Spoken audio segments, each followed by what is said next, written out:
¿Qué ocurre en el número 204 de la calle Campos Elíseos? Es la primera feria del empleo del sector hotelero. Más al respecto.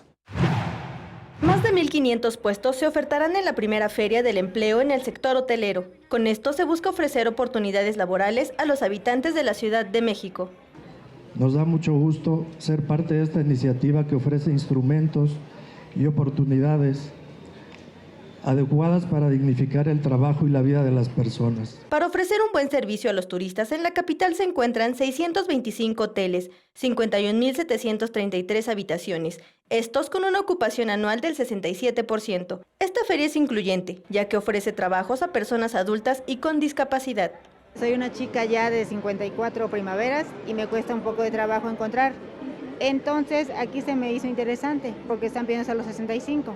Quiere decir que no están limitando, por lo tanto voy a ver. En esta feria más de 20 cadenas hoteleras abren sus puertas a las personas interesadas a partir de las 10 horas. Con imágenes de Javier Martínez, Mariana Sánchez, 21 Noticias.